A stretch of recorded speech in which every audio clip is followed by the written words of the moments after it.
Hey viewers, you're watching The Savera and I'm Vidhi Joshi. Israel Prime Minister Benjamin Netanyahu has declared that the war in Gaza will not end until Hamas is completely disarmed and the Gaza Strip is fully demilitarized. His statement came after Hamas armed wings, the Ezzedine Al-Qassam brigades, handed over the remains of two more hostages late Saturday night. The bodies were reportedly recovered earlier that day and handed to a Red Cross team around 11 p.m. before being transported to Israel forces for identification. Netanyahu stated that the second phase of the ceasefire, known as Phase B, requires the disarmament of Hamas, adding that only upon its completion will the war come to an end.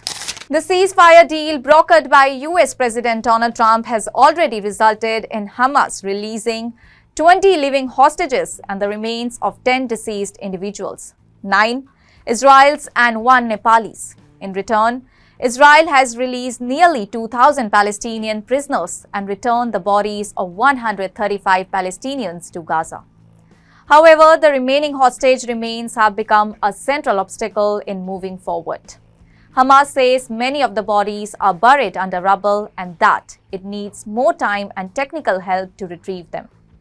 Netanyahu has linked the reopening of the Rafah border crossing between Gaza and Egypt to Hamas, fulfilling its obligation to return all the bodies of hostages. While the Palestinian mission in Cairo suggested the crossing could reopen by Monday, Netanyahu's office made it clear that it would remain shut until Hamas complies with all the terms of agreement. Despite the ceasefire, violence has continued in parts of Gaza. Notably, on Saturday, Gaza Civil Defense Agency reported that Israel troops fired 2 tank shells at a bus near the ceasefire demarcation, known as the Yellow Line, killing 9 members of the Shaban family, including 4 children. 2 other victims were reportedly killed, though their remains have not yet been recovered. The Israel military claimed the bus approached its position in a threatening manner, prompting the attack at Al-Ahli hospital in Gaza City. Grieving family members questioned why their loved ones were targeted. The humanitarian crisis in Gaza remains severe, with large parts of the northern Gaza reduced to rubble. Tom Fletcher, the UN's humanitarian relief chief, visited the area and described the devastation as a wasteland. He said many residents had returned to destroyed homes and were digging latrines amid the ruins.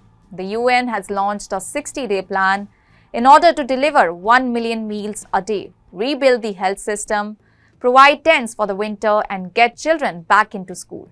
Meanwhile, the US State Department issued a warning based on credible intelligence that Hamas may be planning an attack against Palestinian civilians, which would violate the ceasefire. The US ensured to take action to protect civilians and preserve the truce if such an attack occurs. Recently obtained video footage also shows Hamas fighters executing Palestinians accused of collaborating with Israel, further complicating Hamas' role in post-war Gaza. The ceasefire deal stipulates that Hamas relinquish control of the territory to an apolitical Palestinian communities, but the group has shown signs of reasserting its power, leaving the future of Gaza's governance uncertain.